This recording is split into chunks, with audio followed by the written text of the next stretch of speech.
Assalamu alaikum wa rahmatullah. Bonjour tout le monde, j'espère que vous allez très bien. Alors, bienvenue dans cette nouvelle vidéo. Aujourd'hui, nous continuons notre série d'exercices sur le TD numéro 3 de mécanique vibratoire relatif au système en fait à n degrés de liberté. Donc, dans cette vidéo, nous allons continuer avec l'exercice numéro 7. Alors, vous avez le schéma ci-dessous. Alors, vous avez en outre dit quoi que la figure suivante représente schématiquement un mécanisme pivotant. Donc, en fait, vous avez des liaisons pivots à ce niveau O1 et O2. Il est excité à son extrémité par une force harmonique. Donc, vous avez ici une force en fait qui est appliquée à ce niveau F de T, qui est égale à 100 sinus 40 T en Newton. La rigidité du ressort K1, vous avez K1 qui est 2500. Le coefficient d'amortissement C, la rigidité K2 également K3 qui est donné. Donc, vous avez K1 ici, en fait, E et K3 à ce niveau.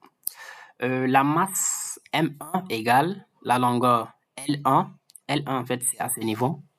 Donc, c'est L sur 2, c'est 0,5 mètres. Et son inertie par rapport à O1 est J1. Alors, la masse, la barre 2 est M2, quoi. La longueur, son inertie par rapport à O2, la masse M3 est un mouvement de translation. Ici, nous avons une masse M3 ici qui est seulement en fait en translation verticale. Alors, une masse M3. On rappelle que l'inertie d'une barre par rapport à un axe de rotation situé à son extrémité est donnée par J est égal à M, la longueur de la barre en fait au carré sur 3. Alors, la première question, déterminer les équations différentielles du mouvement. Donc, pour les équations différentielles du mouvement, comme d'habitude, vous avez soit le PFD ou bien Lagrange. Mais personnellement, bon, je travaille beaucoup avec Lagrange. Je trouve qu'elle est beaucoup facile. Mais pour certaines personnes, le PFD est beaucoup plus facile. Bon, vous allez utiliser en fait la méthode qui vous semble plus facile à ce niveau. Alors, dans notre cas, dans le cas de cette vidéo, nous allons utiliser la méthode de Lagrange. Alors, l'exercice numéro 7. La première question, les équations du mouvement de notre système. Alors, pour cela, nous revenons au niveau de l'exercice. Qu'est-ce qu'on doit déterminer? On doit déterminer, nous avons des masses, l'énergie cinétique, ensuite l'énergie potentielle liée au ressort. Ensuite, nous avons quoi? Nous avons ici un amortissement. Il faut aussi déterminer l'énergie de dissipation. Nous avons une force qui est imposée ici, à ne pas l'oublier. Alors, qu'est-ce que je vais faire? Je vais en fait essayer de dessiner le système à un instant T donné. Un instant T donné. À un instant T. On peut supposer en fait que notre système, ici c'est l'axe. Ensuite, je descends un peu. Alors là c'est le second. L'axe horizontal. Donc supposons que on se trouve à ce niveau. Donc ça c'est le O2. On se trouve à ce niveau. Et que pour ceci, bon là c'est longueur à peu près à moitié. Qu'on se trouve par exemple à ce niveau.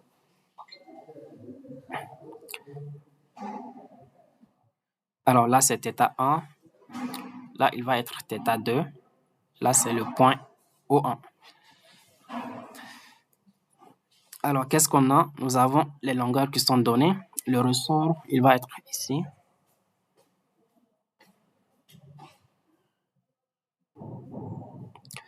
À ce niveau, vous avez la force qui est appliquée ici. Donc, avant la force, je vais mettre les autres éléments. Vous avez un amortisseur à ce niveau.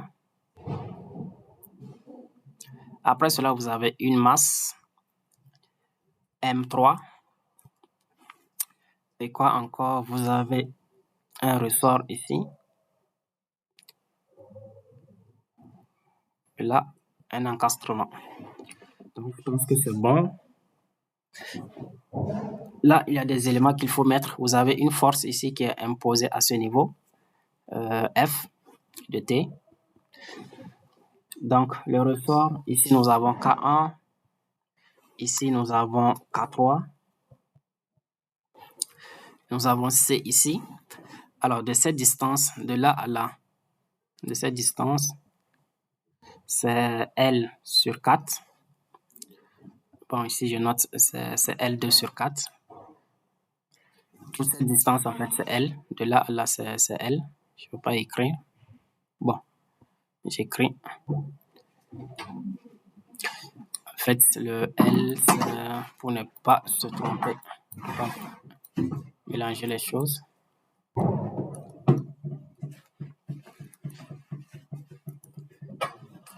Alors, vous avez en fait la distance de là à là, ça fait L. Voilà. Ça, c'est L. Je note L2. Et de là à là, en fait, c'est L1. De là à là, c'est L1. Alors, ici, qu'est-ce que vous avez? Vous avez en fait, à l'instant initial t égale à 0, la barre 2 ici, en fait, elle est à l'horizontale ici. La barre 1 également, elle est à l'horizontale. Mais à un instant t donné, en fait, donc, on a la barre 2 en rotation avec un angle θ2. La barre 1 se trouve à ce niveau avec rotation d'un angle θ1. Donc, également pour l'amortisseur, elle était à ce niveau. Ensuite, elle revient ici. Donc, avec toutes ces déformations, on va pouvoir en fait déterminer toutes les énergies qui y sont liées. Donc, nous allons commencer par l'énergie cinétique du système. Alors, vous avez l'énergie cinétique est égale à quoi? Ça va être la somme de toutes les énergies cinétiques présentes en fait dans le système, que ce soit l'énergie cinétique de translation, que ce soit l'énergie cinétique de rotation, la somme de toutes les énergies cinétiques en fait présentes dans ce système. Pour cela, qu'est-ce que nous allons avoir? Nous avons quoi ici? Nous avons la barre 2 et la barre 1 en fait qui sont en rotation. Donc, on aura les énergies en fait liées, cinétiques qui sont liées en fait à barre en rotation. Notons que pour un élément en rotation, l'énergie cinétique se note 1,5 fois l'inertie en fait multiplié par l'angle en question au carré. Donc, on a un point ici. Ainsi, pour la barre 1, qu'est-ce qu'on va avoir? On va avoir 1,5 multiplié par I1 ou J1 fois l'angle c'est θ1 point au carré. Donc, nous avons fini l'énergie cinétique de la barre 1. Pareillement pour la barre 2, c'est la même chose. 1,5 I2 fois θ2 point au carré. Alors, ça c'est pour la barre 2. Cependant, est-ce que c'est fini? Ce n'est pas fini. Nous avons ici une masse M3 qui est en quoi? Qui est en translation, qui est en mouvement de translation à ce niveau. Alors, ici, pour un système en translation, nous savons que l'énergie cinétique, c'est 1,5 M fois X point au carré. Alors ici, quel sera en fait le X à ce niveau? Quel sera le X à prendre à ce niveau? Est-ce que c'est cette déformation, je prends cette couleur, est-ce que le X, c'est cette déformation, ou bien il existe en fait un autre déplacement propre en fait à la masse qu'on va noter X3? Est-ce que c'est cette déformation ou bien il existe une déformation qui lui est propre, X3? En fait, pour répondre à cette question, ici, on peut supposer en fait que l'amortisseur, en fait, pour une meilleure compréhension, on peut supposer l'amortisseur qui se comporte également comme un ressort, c'est-à-dire il peut s'étirer ou bien se comprimer. Donc, je prends par exemple ici un exemple. Vous avez ici une partie encastrée. Là, vous avez un ressort. Vous avez une masse ici. Et là, vous avez un autre ressort. Donc, ça c'est K1, ça c'est K2. Si on applique par exemple une force ici, si nous appliquons une force ici, et qu'on essaie par exemple de tirer, est-ce que le ressort, ce ressort ici, la déformation qu'elle va subir, par exemple, je note par exemple X2, est-ce que ça sera la même chose que en fait le déplacement de la masse? Est-ce que la masse va se déplacer en fait de X2 également? Donc, essayez en fait d'imaginer avec moi. Vous avez à ce niveau un encastrement, vous avez un premier ressort, vous avez une masse ici, et vous avez un autre ressort ici. Vous essayez en fait de tirer l'extrémité. Bien sûr, le ressort ici, il va se déformer. Donc, de x2 par exemple. Mais est-ce que la masse à ce niveau va également se déplacer de x2? Non. Il va se déplacer, certes, mais pas de x2. Pas de x2. Donc ici, on ne peut pas dire en fait que le déplacement en fait de cette masse va être égal à ce déplacement ici. Donc, on va noter par exemple ici un x3, en fait, un déplacement en fait qui est propre à la masse m3. Alors, ceci dit, l'énergie cinétique en fait du système de la masse en fait va être égale à 1 demi m3 fois x3 point au carré.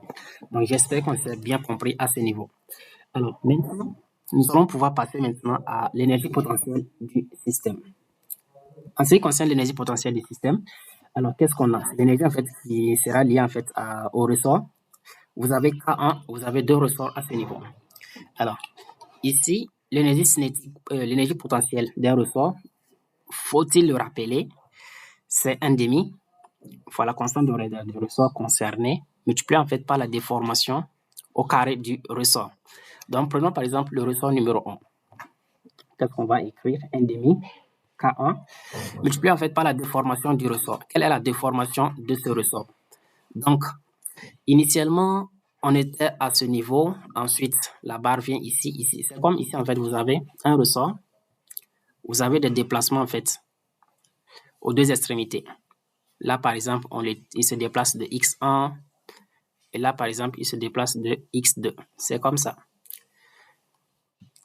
Maintenant, la déformation, le x1, le x2.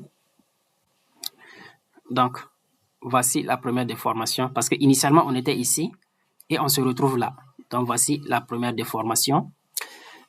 Pour ce point, initialement, elle était ici et elle se retrouve là. Donc, voici la deuxième déformation. Donc, pour cela, qu'est-ce qu'il faut faire? Il faut faire en fait la différence entre les deux déformations. Donc, pour cette déformation, qu'est-ce qu'on va avoir? Alors, ici, la distance, ça, ici, en fait, ça, c'est la barre. La barre a longueur, en fait, L1. Donc, l'angle ici, c'est θ1. Ici, on va avoir L1 fois sinus θ1. Et dans le cas de faible oxydation, on va retenir seulement L1 fois θ1. Pareil ici à ce niveau, la déformation de là à là, c'est L2 sinus θ2 ou L2 θ2. Ainsi dit, la déformation que va subir ce ressort, ça va être la différence entre les deux. Ainsi, on va mettre ici quoi? 1 demi K fois la déformation, c'est-à-dire L1 θ1 moins L2 θ2 au carré. Donc, j'espère que ici, c'est très bien compris. Ensuite, on passe à... On a un autre ressort ici. En ce qui concerne ce ressort, à ce niveau, il est encastré. Donc, ce point ici, elle est fixe. Donc, maintenant, l'autre point qui est fixé à la masse grand M ici. Donc, supposons que la masse grand M se déplace, par exemple, de x3 est égal à 1 mètre. Donc, se déplace de x3 égale à 1 mètre. Par exemple, il descend. C'est-à-dire, ce ressort également va se déplacer, en fait, de la même distance. Va se déplacer également de x3. Alors, ainsi, on va mettre ici, pour ce ressort, 1 demi fois la constante de raideur fois la déformation x3 au carré. Alors, voici l'énergie potentielle en fait du système. Donc, ne vous inquiétez pas si on a par exemple des θ en fait qui sont mélangés avec des x. Donc, ne vous inquiétez pas, ça arrive en fait dans les exercices. Donc, soit nous avons x1, nous avons x1 par exemple, x2, x3. C'est-à-dire nous avons seulement des x. Soit nous avons seulement des θ, etc. Ou bien on peut avoir également des x avec des θ qui sont mélangés en fait. Donc, il y a des exercices de ce genre. Alors, maintenant, qu'est-ce qu'on va faire? On va faire quoi? On a trouvé l'énergie cinétique et potentielle. Il faut trouver maintenant l'énergie de dissipation parce que nous avons un amortisseur ici. Donc, pour l'énergie de dissipation du système, ça va être égal à quoi? Donc, pour un amortisseur, c'est 1 demi fois C fois en fait x point au carré. Maintenant, dans notre cas, dans notre situation, ce terme représente quoi? Donc, le x, c'est le déplacement, la déformation, en fait. Donc, on prend la vitesse. Ici, nous avons ce terme. Nous avons ici l'amortisseur ici qui est au milieu. Il a un point ici. Et l'autre, en fait, est lié à la masse. Donc, c'est la même chose. Ici, le premier point, il se déplace de là à là. Le premier point, il se déplace ici. Et le second point, en fait, il a un déplacement qui est lié à celle de la masse. Donc, il se déplace ici également, de x3. Donc, nous avons des déplacements aux deux extrémités. C'est comme le cas de ce ressort. Alors, le déplacement ici, ça va être égal à quoi? C'est cette distance de là à là. Donc, ici, nous avons L2 sur 4. Donc là, ça va être en fait quoi? 3 L2 sur 4.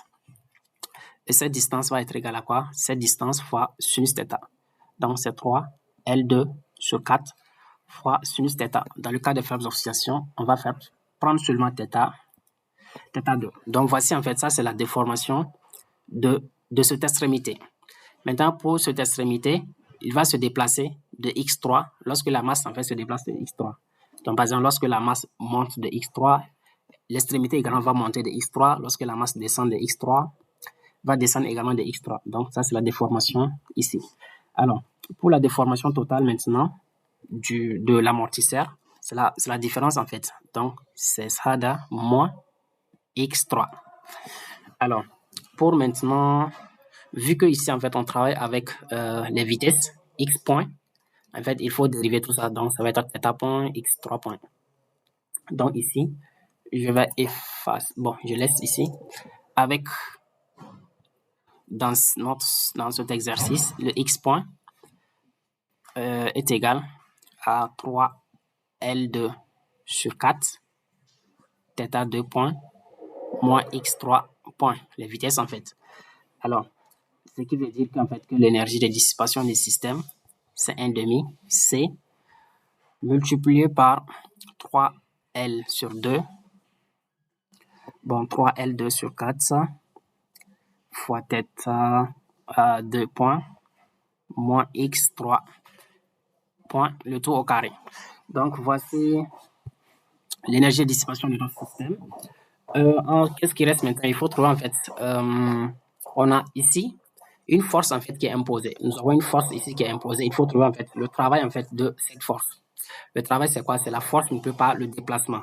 Donc, la force, initialement, elle était à ce niveau. Donc, à un instant donné, en fait, le point d'application se trouve ici. Nous avons ici un déplacement. Un déplacement qui est égal à L2 sinus θ2 ou L2 θ2.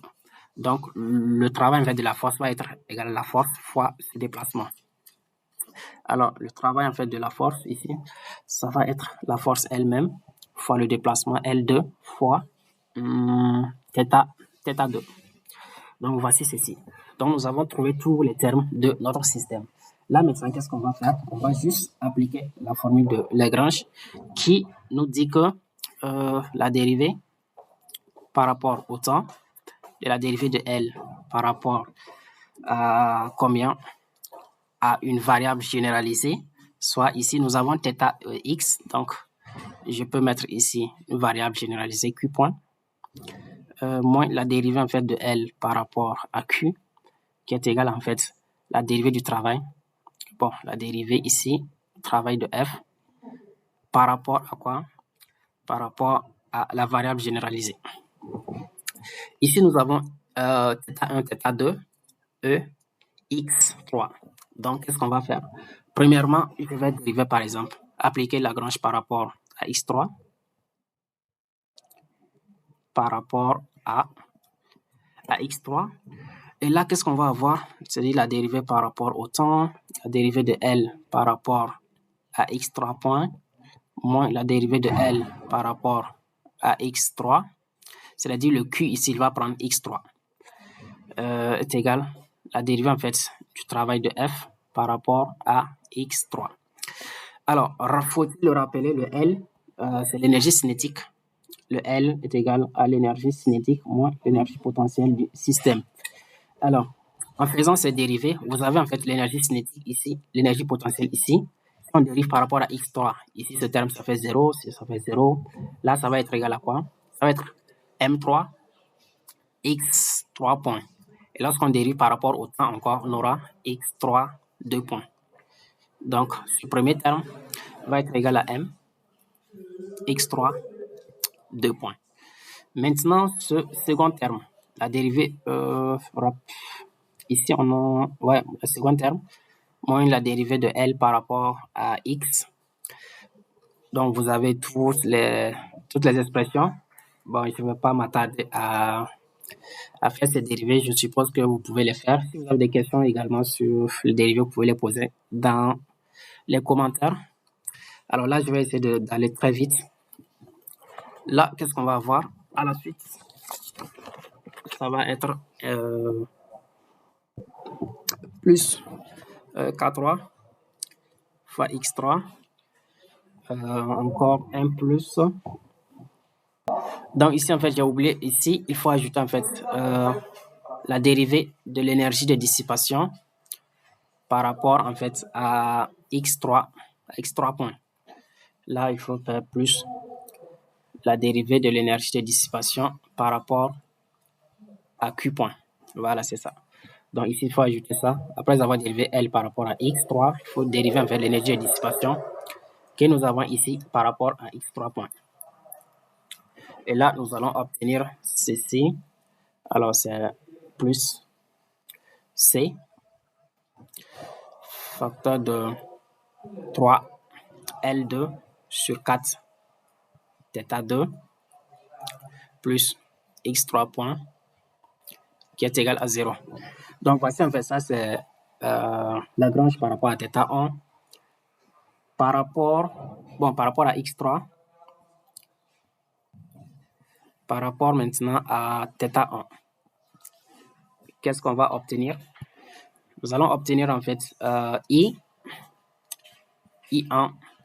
θ1 2 points plus K1 facteur de L1 θ1 moins L2 θ2 fois L1 L qui est égal à 0 par rapport à θ2. Donc, on va obtenir également I2 θ2 2 points plus combien? Plus L2 K1 facteur de L2 θ2 moins L1 θ1 plus θ1. Maintenant, plus quoi? 3L2 sur 4 C facteur de 3L2 sur 4 fois θ 2 points moins X 3 points en fait qui va être égal à maintenant la dérivée ici du travail en fait, dérivée du travail par rapport à θ2. Donc le travail par rapport à θ2 c'est F de T fois L2. Alors F de T fois L2. Donc voici en fait les trois variations que nous avons fait par rapport aux trois variables x1, θ1, θ2 et x3. Donc voici, il faut juste appliquer la formule. Là vous avez les trucs de base, c'est-à-dire l'énergie cinétique, ce qui est important, l'expression de l'énergie cinétique et de l'énergie potentielle. À travers ça, vous allez faire l'expression de L. Le L, c'est l'énergie cinétique moins l'énergie potentielle, cinétique moins potentielle.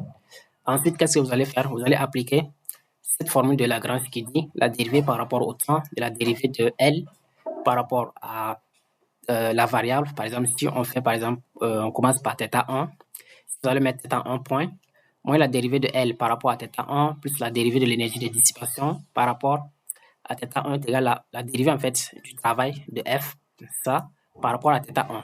Ici, en fait, il n'y a pas de θ1, donc on va obtenir 0. Ici également, il n'y a pas de x3. Donc, lorsqu'on va dériver ici par rapport à x3, on va obtenir ce terme égal à 0. Mais lorsqu'on va dériver par rapport à θ2, donc on aura en fait ce terme. Donc, vous allez répéter en fait les mêmes équations par rapport à x3, θ1 et θ2. Et là, vous allez obtenir en fait ces trois équations en fait que je viens de faire.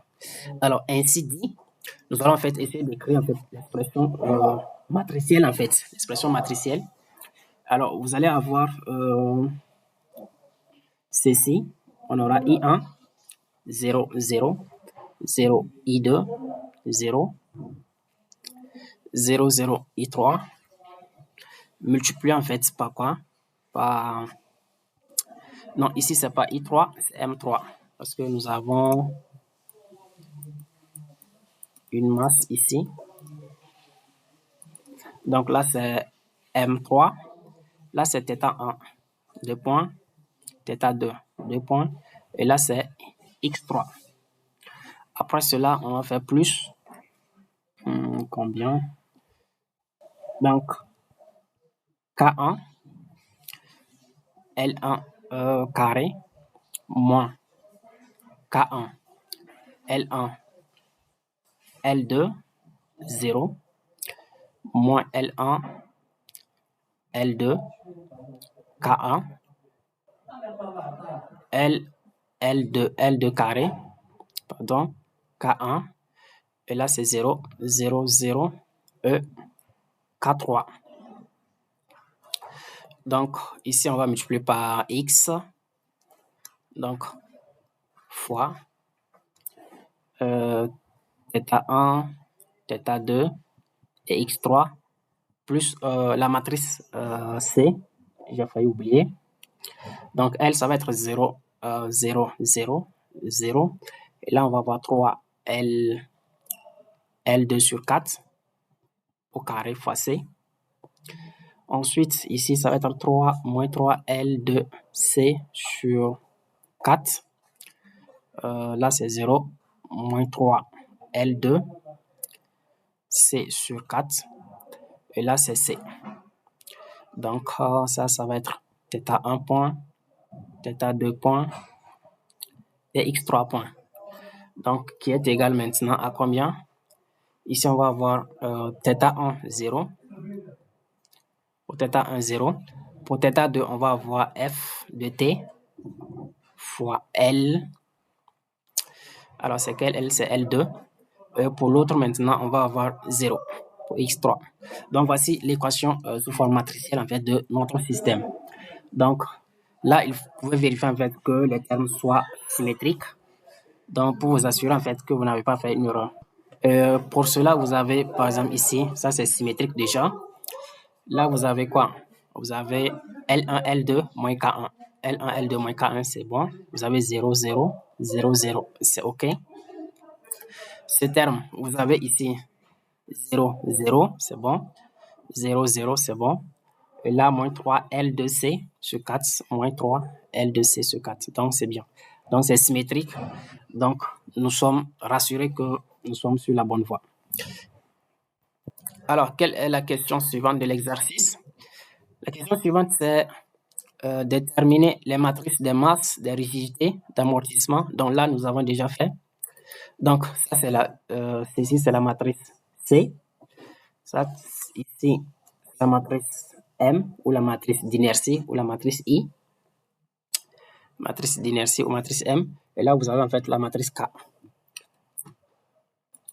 Et ensuite, on dit quoi? L'expression littérale E, application numérique. Bon, l'application numérique, c'est juste, en fait, vous allez utiliser, remplacer, en fait, les K1 par 2500, les K2, les C également par les expressions, par leur valeur. Vous avez les masses M1, M2 et M3. Alors, là, après avoir remplacé, vous allez trouver, bon, la matrice des masses. Ici, on a quoi? L'inertie. Alors, le I1 ici, l'inertie de 1, c'est M. C'est M1 fois, en fait, L1 carré sur 3. Ça, c'est l'inertie 1. 0, 0. C'est déjà donné même dans l'exercice. Ça, c'est M2, L2 carré sur 3. Là, c'est 0, 0, 0. Et là, vous avez M3. Donc, lorsque vous remplacez en fait par les valeurs numériques, vous allez obtenir ici 0,1667. Là, 0, 0, 0. Et là, 1,667, 0. Et là, 0, 0, 3. Donc, voici ce que vous allez obtenir à ce niveau. Pour la matrice des masses, pour la matrice des raideurs, vous allez juste faire l'application numérique de cette matrice et vous allez obtenir quoi? 625 moins 1250. Et là, c'est 0, moins 1250. Là, vous allez obtenir, ça c'est 5. Là, vous allez obtenir 2500, 0, 0, 0, 2000. Voici la matrice K. Et pour la matrice C, après l'activité numérique, vous allez obtenir cette matrice 56, 25, moins 75, moins 75, et combien? Et 100. Voici la matrice C. Alors, la question suivante, c'est de trouver quoi? La question suivante. On déduit la matrice dynamique du système. Donc, l'expression littérale et application numérique. Alors, la matrice dynamique du système, c'est quoi? La matrice dynamique. Matrice dynamique. Ici, en fait, c'est comme la matrice. C'est la matrice D. Sauf que ici, en fait, vous avez un amortisseur. Vous avez un amortisseur ici, C, qu'il faut prendre en compte dans l'équation. Alors là, la matrice dynamique D, la matrice dynamique ici, ça va être, vous avez D, c'est moins M, la matrice des masses ou la matrice d'inertie, fois oméga carré, plus J oméga fois la matrice C, plus en fait la matrice K. Donc voici ce que vous allez faire. Et là, on peut le démontrer si vous voulez. Donc là, on a le temps. Bon, nous sommes à 31 minutes de vidéo. Alors peut-être à la fin de la vidéo, je vais essayer de vous montrer comment ils ont trouvé en fait cette expression. Alors voici la matrice D. Vous avez fait quoi? Vous avez la matrice M, vous avez la matrice C, vous avez la matrice K. Il faut juste faire l'activité numérique. Donc ici, je vais utiliser directement les valeurs numériques. Ça va faciliter beaucoup plus les calculs. Alors, on va prendre d'abord quoi? On va prendre la matrice K. K, ici, c'est combien? 625. On va écrire 625. Ensuite, on va ajouter moins M oméga carré. M oméga carré. Ici, M, c'est ça. On ne peut pas oméga carré. Donc, c'est moins 0,1667 oméga carré plus, ce terme maintenant, J oméga fois C. Plus J oméga fois C. Pour C, ici, ça fait 0. Donc, J oméga fois 0, ça fait 0. Donc, il va nous rester seulement ça pour le premier terme. Donc, pour le second terme, le cas, ça fait 1225. Donc, moins 1250, je trouve. Alors, pour l'autre terme, 1250, ici, c'est 0, 0. Donc, M oméga, c'est 0. Le C oméga, le C également, ça fait 0. Donc, il va rester seulement ça. Ensuite, on va faire quoi? Pour le dernier terme, à quoi est égal à K? Le K, ça fait 0. JC, le C, ça fait 0. Et le M, ça fait 0 également. Là, non, là, on va obtenir un 0 ici. On descend maintenant, on reprend à ces 1200, moins 1250. Ça, c'est le K. Le JC, le C, ça fait 0. Et ensuite, la masse également, ça fait 0. C'est ce qui reste. On passe au milieu. Le K, ça fait combien? 2500. Après le K, on a moins M oméga carré. Moins M oméga carré. Ici, c'est pas nul. Alors, moins oméga, c'est 1, le chiffre d'abord après le oméga. C'est 1,667 oméga carré. Plus J, c'est oméga. Donc, il y en a C ici qui est non nul. Donc, on va faire plus J, C fois oméga. Donc, fois 56 Bon, j'aurais dû écrire d'abord, c'est mieux. Le chiffre après, avant d'abord.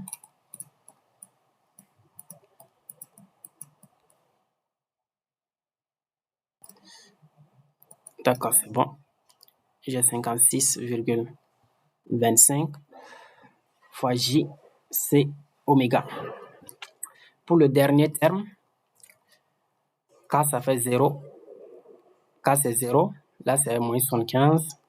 M ça fait 0. On a seulement le C. Donc on va mettre moins 75 J, C. Bon, J oméga, c'est pas J, C oméga. Il n'y a pas le C. On a remplacé le C par son espace, sa valeur. C'est J oméga seulement. Donc pour la dernière, qu'est-ce qu'on aura? Ici c'est 0, 0 pour le K. Également c'est 0, 0 pour ça. Donc là c'est 0. Là on va avoir un 0. À ce niveau on va avoir moins 75 J oméga. Et pour le dernier, le K ça fait 2000. Je pense c'est pas 200. Le K c'est 2000. Donc c'est là qui est 100. Donc ça fait 2000. La masse c'est 3. Plus moins 3 oméga carré.